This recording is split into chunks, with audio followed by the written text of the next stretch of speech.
Well, good morning, everyone. I am Anna Palmer. I'm the CEO and one of the founders of Punchbowl News, but not the biggest person on the stage, so I'm going to wait for 1 minute. All right. Thank you, Senator Fetterman.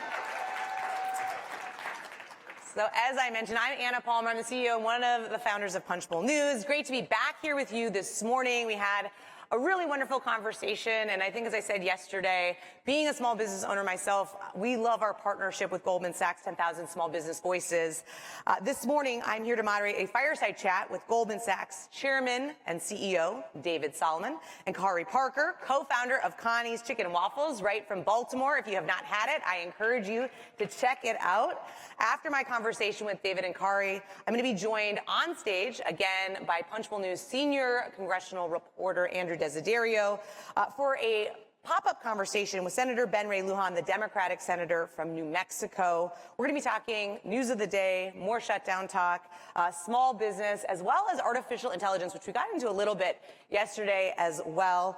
As always, you can find Punchbowl News at punchbowl.news. We encourage you to sign up for our free morning newsletter and share on social media this conversation. Now, I would like to welcome David Solomon, Chairman and CEO of Goldman Sachs, and Kari Parker, co-founder of Connie's Chicken and Waffles, to the stage.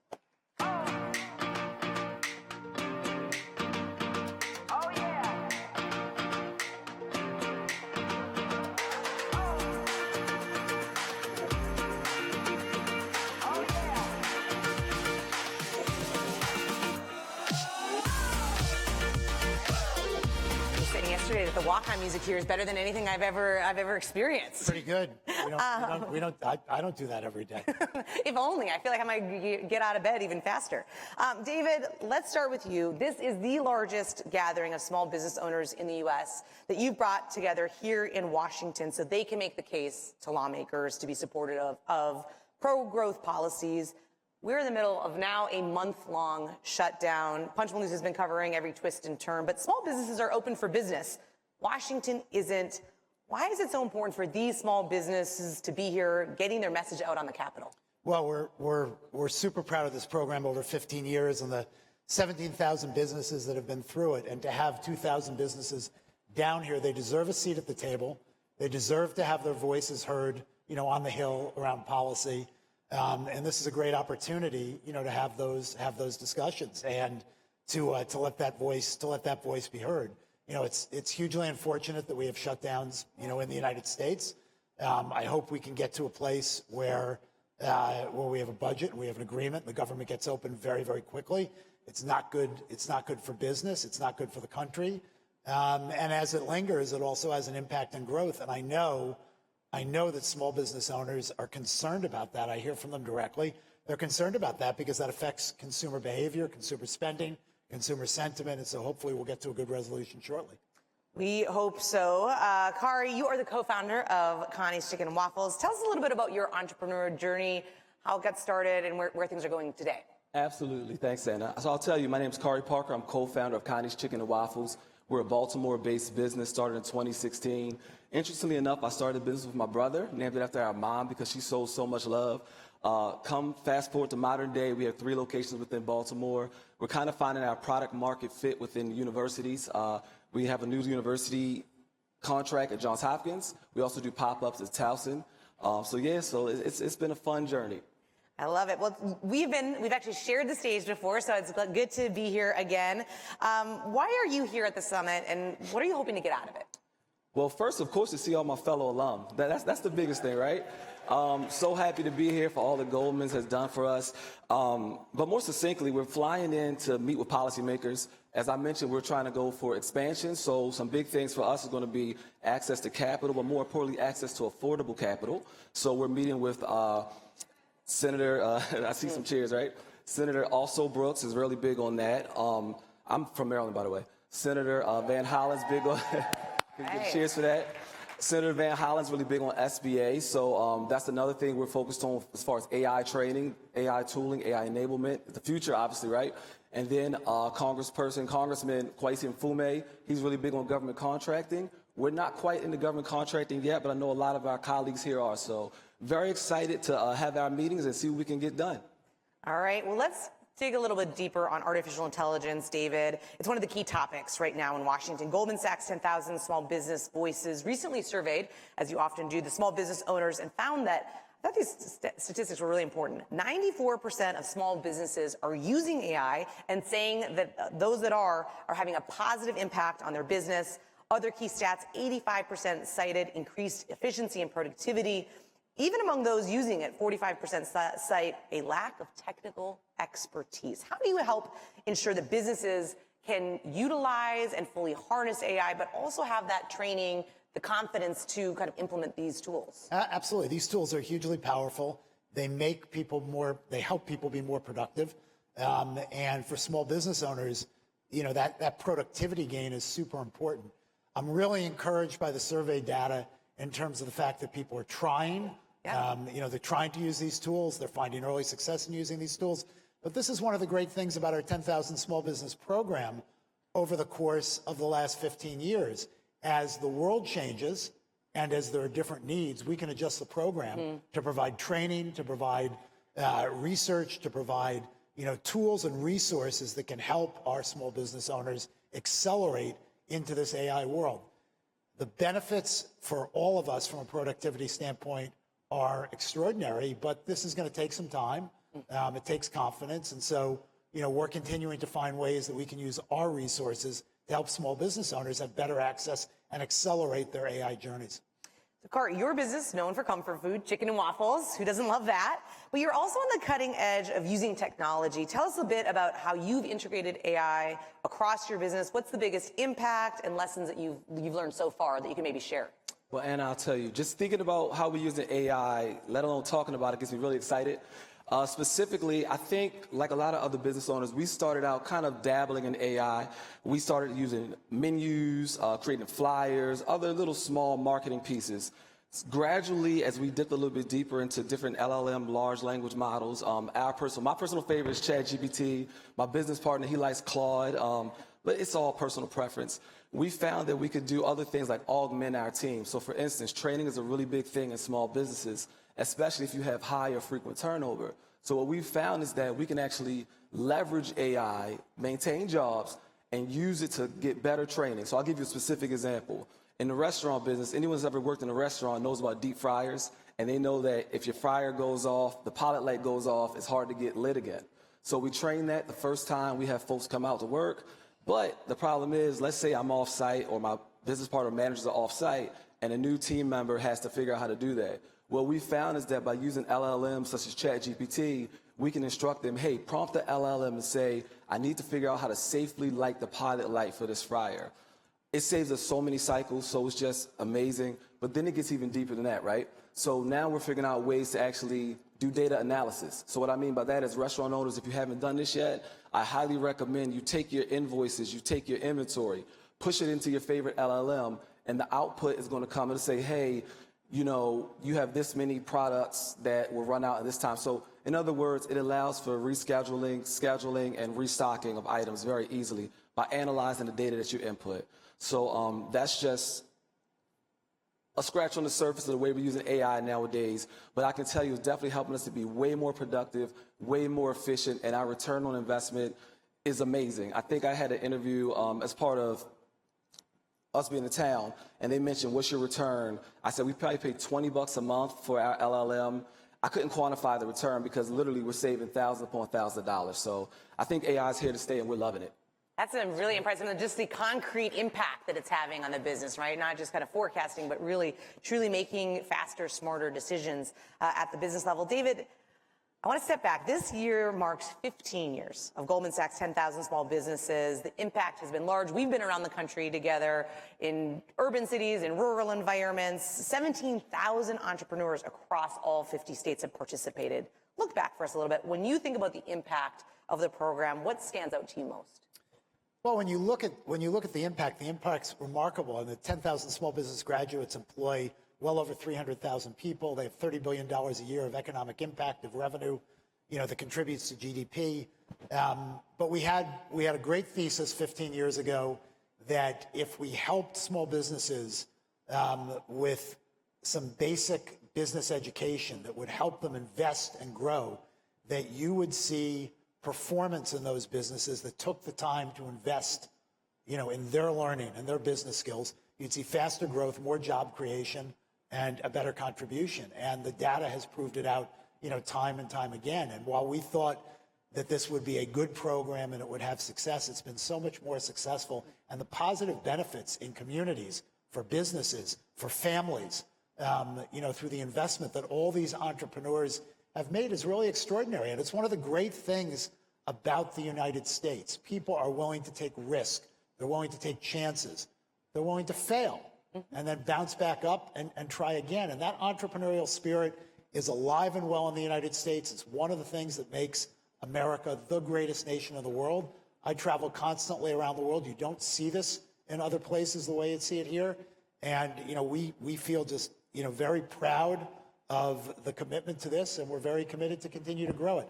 I think that we launched an initiative a couple of years ago in rural communities. Yep. We said we'd try to get into 20 states where there were rural communities that needed more focus on this. I think we're in 14 and continuing to scale. So we're going to continue to invest and find ways to make this just a great legacy program for the firm. Yeah, I always think it's the training, it's, kind of bringing these entrepreneurs. Being an entrepreneur can be really lonely, right? You're at the top, you're grinding away, you're trying to make payroll, you're trying to figure out what your business plan is, but it's also the community. I think that's one of the things that always stands out to me about these kind of events that come together is, the classes and the alumni come together and just really being able to lean on people. Project forward for us. You talked a little bit about kind of the commitment that the firm has. What's next for 10,000 small businesses as you are thinking about how to help small businesses continue to grow and thrive into the future? Yeah, so next, obviously, as we continue to scale and we bring more businesses in, one of the things that's amazing is that there are new businesses being created every single day. And so the opportunity set, in this space to support small business is expanding. It's not contracting. But we touched on it earlier. I think AI adoption is just such a powerful tool. And listening to you talk about the direct, you can't quantify $20 a month. I'm not surprised to hear you say the benefits are unquantifiable with that investment, but people need help. And so, one of the things we're very, very focused on is how, as we continue to invest in this program, can we expand the access of large language models, tools, resources, experience for entrepreneurs, because that will help the businesses grow faster. That'll create more productivity. And that's a very, very positive thing. All right, Kari, I'm going to give you the last word here. You were talking about kind of your 3 messages, the things you're focused on with the members. What's your piece of advice for those that are going up to the Hill for the first time and making the case about why members as well as staff need to be listening to small business owners? I'd say the biggest thing is we have to be our authentic selves, right? Tell stories that involve numbers. So, for instance, when I talk to my congresspersons, I'm going to say, hey, the messaging in the past was, hey, the supply chain is off. We can't get chicken. We're chicken and waffles. That's half of our business, right? So I would say be direct, but also follow up. So I've been in the program for a while. I graduated 2019, joined Voices 2021.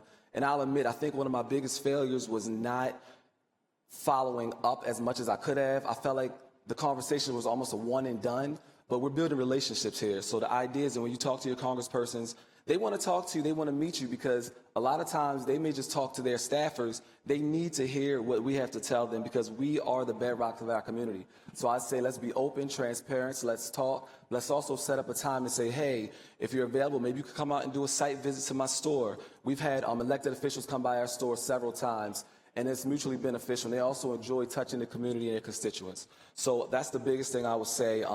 Just go in direct, be succinct, and have fun. Have fun. Well said. Good advice. Love it. David, any last words of wisdom or what you want to leave the audience with today? I think it's great that you're all here. I think it's great that you're making the investment to participate. It's one of the great rights we have in this country. Participate, be transparent, build relationships. These members and senators care about you and your communities deeply, and this is a great opportunity to engage. And so I wish you a lot of good luck, and I'm glad you're all here. Amazing. All right, David, Kari, thank you so much. Thank really you. appreciate your time today. Thank you. Thank you.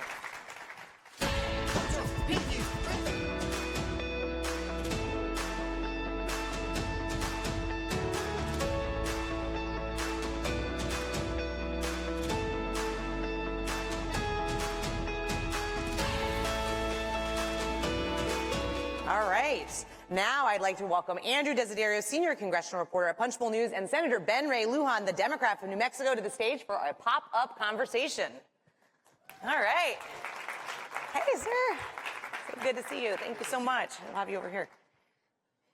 All right. Well, we are going to start with some news of the day, as we always do at a Punchbowl News conversation. And there's no shortage of things to talk about, but I'm going to tee you up, Andrew. Shutdown. What is Thank you, Anna. Yes, we are on day 30 of the government shutdown. Senator Lujan, we were just talking backstage about this, but you had an exchange with the Senate Majority Leader John Thune on the floor yesterday, and it focused on SNAP funding. Hey, you do that again. SNAP funding runs out in 2 days. This is probably the most significant pain point we will have seen up to this point in the shutdown 1 month in. What do you see as the way out of where we are right now? How can the two sides come together and agree to end this shutdown, which both sides keep saying they want to end? Well, look, I shared it. Well, first, thanks for the invite. It's good to be with you all. And we see Andrew every day, by the way. You cannot walk through the halls over that way without talking to Andrew. But thank you for the invitation to be here. Look, I said this on the floor last night when we were having what I'll call a conversation. Those of you that watched it know it wasn't. It was a little heated. I've not seen John with that kind of energy, especially on the floor. Yeah. So on the floor, it's generally a little more tempered and whatnot. But look, that kind of energy is what's needed when leaders are not pulling people into a room to have a conversation. And I shared this on the floor last night. Senator Thune, who represents South Dakota, he comes from an ag state too, a farming state, a lot of cattle ranchers, and New Mexico ag state. So I shared with him, we had this former governor, Bruce King, cattle rancher, may he rest in peace, that when he was governor, he would often just tell folks, if people can't figure things out, you lock them up in a barn and you don't let them out till they figure things out. Well, a lot of people across the country probably thought, what the hell is Ben Ray saying? The people in South Dakota knew what I was saying, and the people in New Mexico knew what I was saying. The other thing I shared with Leader Thune is with power, with the majority comes responsibility. Leader Thune during that exchange said when there was a Democratic president, Democratic majorities, that Republicans voted 13 times to prevent a government shutdown. Yeah, there was not a government shutdown. And many of my Democratic constituents, more progressive constituents, would argue during those times that Democrats gave away way too much to Republicans to prevent a shutdown. Well, when you're negotiating, you have to work to come up to secure the votes to get things done. Now, that's all inside baseball, and that's the sausage making. What needs to happen? There are over 75 House Republicans now, while they're home across the country, because they've been home for, 30, 40 days, that have said to the media when they're doing interviews that something needs to be done to ensure that health insurance premiums aren't going to double or triple for their constituents. I don't know if Speaker Johnson wants to keep them home because of the Epstein files, or I don't know if he wants to keep them home because if they get here, he's got 75 to 100 Republicans that are going to go do interviews and say something has to be done and the conversation will change. It's also why I believe President Donald Trump is saying all the things that he's doing and, throwing $30 billion here and trying to shake down the Department of Justice for $200 million there, whatever it is. He's trying to control the news. He doesn't want people talking about what the Department of Agriculture is doing this weekend. And make no mistake, what USDA and President Trump are doing this weekend by cutting off the food programs, that's a choice. The reason I say that is the justification on the website that was taken down a few weeks ago justified why the program could tap into these funds that Congress appropriated. $5 billion of the $6 billion for this very specific fund is sitting there. USDA already tapped into $1 billion of it, and there's another $23 billion fund that can be transferred into these food programs. That's all fact. It cannot be refuted. It's a choice. So I'm hoping that there's also a choice to be made when the president returns from wherever he's flown to. Speaker Johnson maybe brings the House Republicans back. Go sit down in the White House and look. I said last night, maybe I shouldn't have gone there. I said it's easy to get into the White House. Now there's a big hole in it. You can just walk in. But Sit down. Stop this nonsense. Oddly enough, when Leader Thune was refuting, and I'll close here, when Leader Thune and I were chatting about this, and then his last rebuttal, he started to explain the reforms that my Republican colleagues want to see on the Affordable Care Act tax credits. Amen. Put it on paper. Let's get it done. Sit in a room. We'll get it done. I think that's how we get this. The Senate is in session. We're in committee. We're marking up bills. We're voting on bills. We're here working. There is nothing stopping us from getting this done. All right, we are going to change to small business very shortly because that's why we are here. But we have one more news of the day question, which hopefully we can we'll wrap up quickly, which is you've been outspoken about the administration's decision to import beef from Argentina. Interesting, lots of Republicans are also uncomfortable with this decision. Is there an opening for some sort of bipartisan action on this? There was a bipartisan effort with one of my colleagues that was on this floor earlier, speaking with y'all from Pennsylvania, that he was a part of. But former colleague of mine from Montana, Senator Tester, led an effort that was bipartisan when this nonsense was trying to happen with Brazilian beef, and it was all Democrats, all Republicans. No one read about it, no one heard about it, but we were very concerned about what was going to happen during that time. Yes, it can be bipartisan. Stop just paying off folks for political reasons. Have a real conversation about what's happening in America with agriculture, with workforce shortages, the tariffs hitting all of these businesses, small farmers across America, and cattle ranchers can't afford all the feed inputs. Something's broken. Let's have a real conversation. Republicans are in the majority. It's going to lean that way, but let's get to a better place. So I'm hopeful. Folks like me, Joni Ernst, Chuck Grassley, Democrats, Republicans from ag states, rural states, we're all talking about what can be done in this space. So I'm hopeful, I'm prayerful. You might see some legislation from us real soon to hopefully get in front of this one. All right, let's shift to the topic of the day, small business and AI. Senator, you've focused a lot on small business and AI throughout your career. You did a statewide tour with business leaders recently. What are you hearing from them about challenges with workforce development and expanding access to some of those tools? Yeah, well, AI has a lot of promise. You all know this. Now, there was a big conversation early on about making sure that everyone in America would benefit from AI, including students with maybe tutors, a tutor in every household. Well, that doesn't happen unless everyone can get connectivity. So while I'm having a conversation about all that needs to be done with AI, making sure that it works, looking at the models and the inputs so that where they're lacking right now, we're able to correct that it's accessible to every small business. When we talk about access to capital, because you need money to be able to do this, that you're able to find it, that it's real. And that's why I appreciate the partners that are in this room that are a part of that.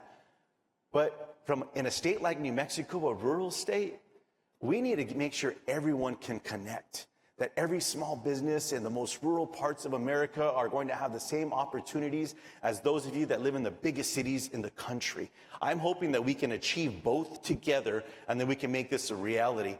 I'm hearing from New Mexico small businesses challenges just with connectivity, you know.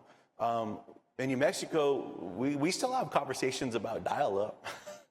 We know about no internet, fast internet, slow internet, expensive internet, whatever it is.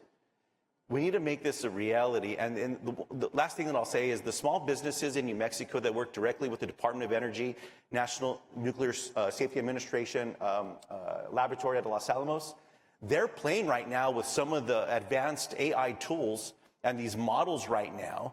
And there's small businesses that are actually working with them as well. So there's a benefit there, proximity. So how do we expand the proximity and make this more accessible to everyone? It's something that can be achieved, I believe will be achieved. Many of you are already utilizing this, and those of you that are not, tell me, teach us all. What's in your way? How can we make sure that we're going to make this a reality? Let's double click on that because we were just talking and kind of about a bunch of numbers with the 10,000 Small Business Voices survey that they surveyed small business owners. And they said that, you know, in the next 5 years, 88% want more training and support to implement and do it successfully. What's the role of the federal government here and Congress? Is it through the SBA? Is it through other new initiatives that can actually kind of provide some of this training? Yes. You know, that's the short answer. One of the challenges right now for those of you that are brown, black, AAPI, women, some of the programs that once existed in a strong bipartisan way through the Department of Commerce, the MBDA, they've been gutted. And those are usually the portals that we're able to move some of this business training as well.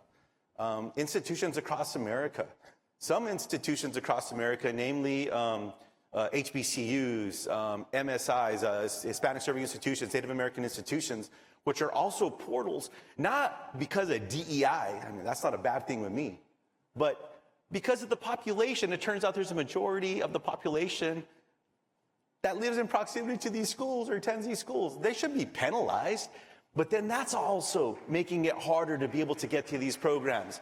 We need to put that aside, work together in that way and say, how do we make this available wherever it is that you live? And again, connectivity. If you don't live proximate to one of these institutions or one of these training grounds, how can we make sure that you're able to do this training without an interruption, without a slowdown, while everything else is streaming, your kids are doing the homework, whatever it is, and you're able to get the training as well. So every one of those acronyms that can be used, looking at the federal government, partnering with states. I like matching as well. I say, look, we're going to do this on the federal side. We also want states to have better policies, cities to have better policies. So that way they have to make a better environment. They benefit by ponying up and getting the match, leverage more funding, work with you all, get this done. So I'm hopeful in a strong bipartisan way. Yeah, that's also not a bad word with me. In a strong bipartisan way, we can get this stuff done. You were just alluding to this, but on AI and rural small businesses, you've got obviously an overwhelmingly rural state. You recently introduced the Digital Equity Foundation Act.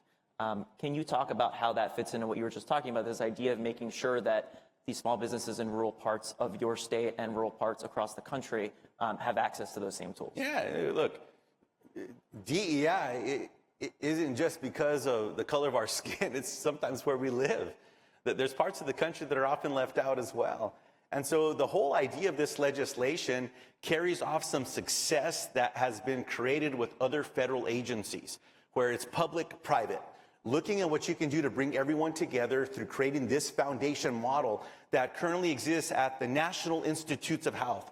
I worked with Republican colleagues. We created this at the Department of Energy. It exists at the Department of Defense.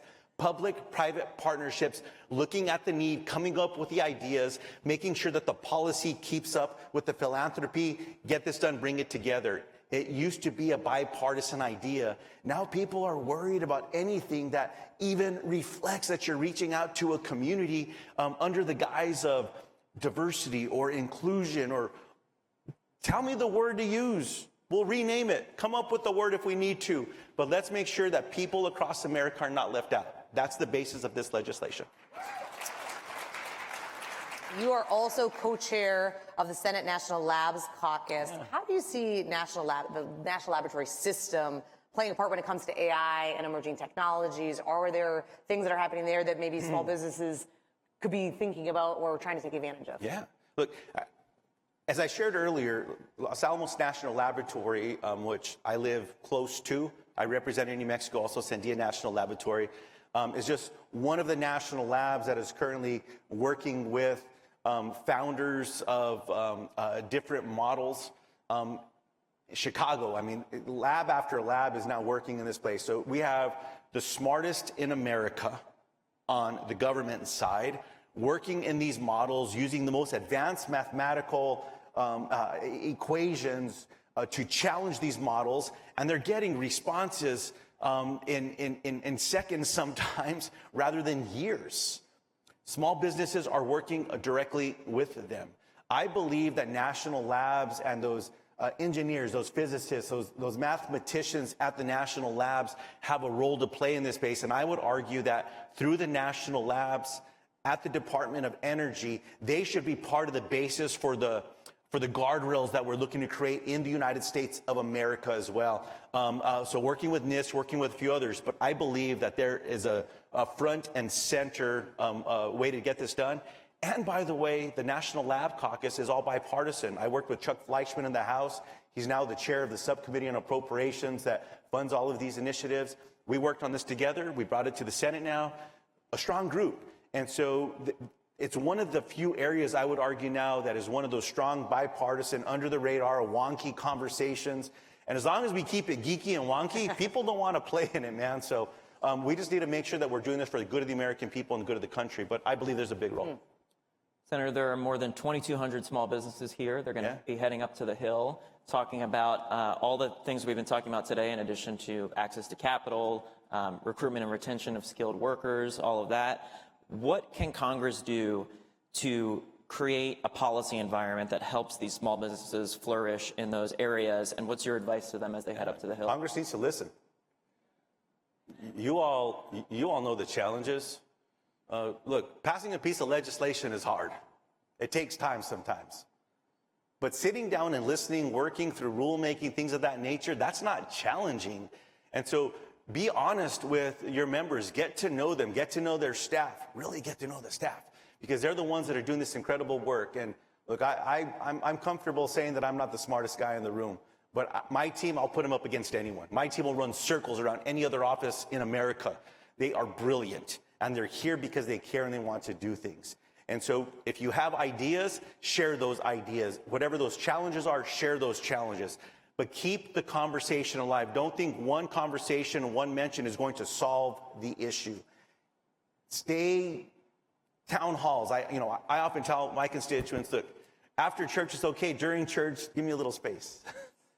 That's a joke. Come on, you all know that. But grocery store, it doesn't matter where those conversations can take place. Have them. And it's not a one-off. And then bring those state partners and others together. You're the conveners. You're the ones that are making the world work. Small business needs to be celebrated more. Whatever is the barrier when we think we're doing good and we do something, you're like, what were they thinking? Share that as well. Don't just keep it to yourself. Because when it's getting in your way, it's getting in the way of another small business somewhere in your state, in your community, or in the country. Let's talk about all this, and let's have an agreement to fix this stuff. And when you're working with all of our colleagues, including myself, when someone says they want to work on it, have them say by when. Let's put some dates on this stuff. Let's hold us all accountable so that we're all moving things together. Think of it like a project management script, if you will. And let's see what we can do to go through that punch sheet. Yeah, I want to just follow up on that. We're quickly running out of time, but I do think in some of the survey data, it shows that these are the people who are showing up. Sometimes some of them are coming every year to the Hill, trying to create those conversations, but they feel largely unheard, or that like Congress isn't taking any action. Do you empathize with that frustration, and how can that relationship change? Yeah, I think a lot of people across the country feel the same way. If people that come to you during election season and say, hey, vote for me, and then you don't see them for 6 years or 4 years or 2 years or ever again till the next election, well, what do we think is going to happen? And so, look, if members that are supposed to represent you are not convening small conversations, large conversations, making them available, then you convene it. Don't wait. You convene it and bring people together.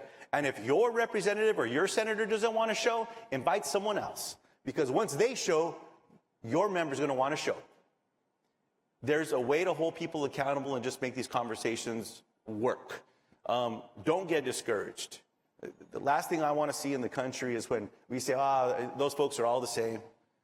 They don't want to listen. They're just going to show up. They want to take a picture. That's all they want to do. Don't get discouraged, because when folks get discouraged and don't get involved, then that's when stuff breaks. That's when no one's listening anymore. Hold us all accountable. Make sure that people are listening. And if we're not, say it. You got to social media, press, whatever it is, say it. If you can't say it with your name, say it without your name. Hold people accountable, get people to do the right thing. In the end, we're supposed to be representing you and listening and learning from you. And I just think that's what it comes down to. Look, I grew up on a small farm. I didn't go to the most elite institutions in America. I went to a D2 school in New Mexico. I'm not supposed to be around a lot of these tables, but they have to put up with me now. I truly believe that my colleagues, even those that I have disagreements with, they're here for the right reason. Sometimes we all forget. Remind us. Hold us accountable, because in the end, we're all on the same team here. In New Mexico, we look at things as a family. Families have disagreements, but family is still family. We need to make things better, and especially in the United States, and especially for small business, y'all. I mean, thank you for being here. Thank you for not giving up. Every one of your friends that are not here, that are saying, I'm not going to go, that's a waste of time, have a conversation with them. Pull them back in. or invite us home, invite us to your home as well. Whoever's here from New Mexico, I hope there's a few of you. You make sure you give me a holler as well. Make sure that I'm not just talking here, that I'm walking the walk. So you make sure that I'm doing what I'm saying. I like it. Yeah. True accountability right here on stage. Senator Lujan, unfortunately, we are all out of time. Thank you so much for joining us this thanks morning. for We having really me, appreciate it. And a big thank you to Goldman Sachs for continuing its partnership with Punchbowl News. Have a great day, everybody, and good luck on the Hill. And Andrew, thank you. Thank you. Everybody. Thank you.